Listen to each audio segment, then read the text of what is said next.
Chung hin mun tam ten kana pang thotan ai la tuni ha masapenin zeraya hin kana pan masat na pen ahin heta mga ai kiloi khom na lam kai ho akuna kitunun na inai pau hin kagel na hile putang len pau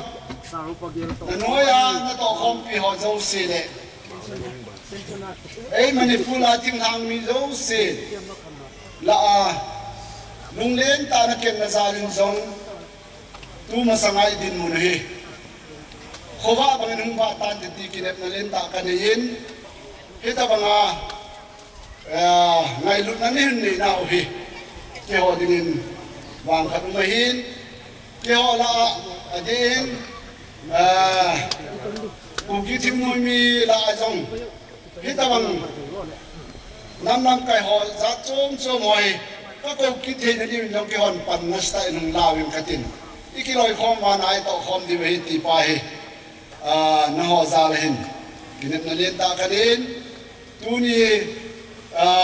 training size họ nó tạo đàn lên ít tạo không đàn hồi các môn này lên vàng phá sân vàng phá trong cái ngày tu viên hết ta bằng ngày nung lên tại cái nó ra về hình tu nung ta lệ ipan khom nào hi pathinin gal zona victory chui ni sa ta han ti chu ki pa na tua san su ka pun tan ki pa san su ta han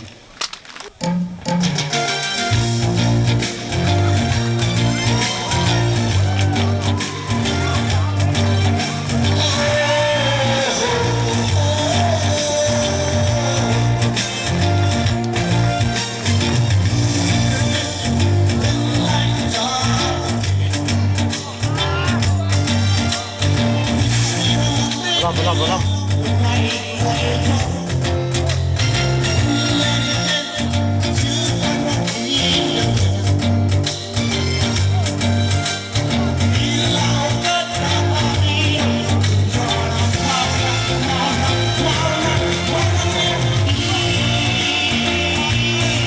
Apa ya, sungai Malamo.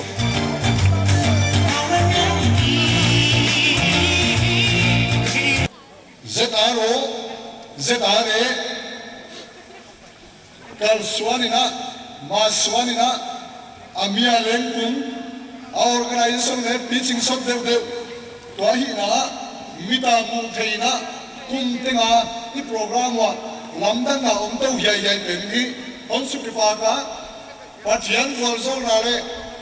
gamle namadi ngai chi tak na ga hi chi ka thei jakin to ni na amasa penin yaitanam pitung ibyak pathian tuma kipathu agenai Manipura Naga Tetsiro Kipol Khom Lian Pen UPF Omama to UPF Lengtumia Zedaroi President Palma President ina hong ma ama ma kai nain India government a leng sau tak ke ho na le ma patina anom ta Manipur kam ke hi lagin India dap sokin kipol khom na lian tak UPF a mo pon na lian tak nei te la ka tel ka hi chi na thei ding una ka genu ta toy mi India sarkar le on mai sakina abilom doina turin kal swanina yaimun ngong kal to le ka kipana thuma ma a jes kya ga leng den ka na gen kha se na yaimuna mun hoi pen ko ya omya mi chi le yain ma oma chapel biakin kilom tak ma ma yain he on su ki pa ka ya biakin hoi tak zegai patianina tunia namle ka na bol lawa volun zone zakin Hizibang training center muna biakin hoi tak mai ongding ke thele omom na na chu asem te le patian hi isa ta kuna ipiawai che ke zakin ke ki pa ma mai patian nei te chu vorzona tang a yai khomela le ko lo dinga dense le van ko le ko lo ding te hina a tulin atom na pe na ke nu chu hizibang na gamre na mi ongol na biakin mai polimo tak yom hi ke ki pa pen ma tua dingin tunina a heu tu pe na ki panin keda leu pen tanina tunia hong sulo ching tu dime hong volzol itu ingin na te hong vol so pi din tu su ya chapela I biak patiani ngai chi tunia thakin thelen te wai ka sa patian volzol hen na dam so na hon pe la sita na ten pe la sidam na ten pe la Note zakina ika bang palu le sikade setare dam sote la inami gam ki pun khan nate au je same thing in poten for sol ta hen ki pa ke voina telvetura som kani hi alo le a ma se ka tak sa khise lo na awanga kalo tel thei lo hi koi ka ti tak zetani van le khak takin hei ka secretary ka ai o the tawa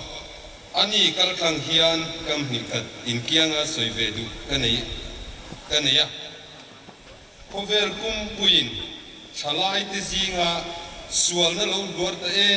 em aboi pui em lai hian eni mizofa te zinga ngei po boi pui ngai le hui chil chul hial khopa ngai tha thei lo kling khop buaina min siam tu ania abik takin heng rui lo ching chi sang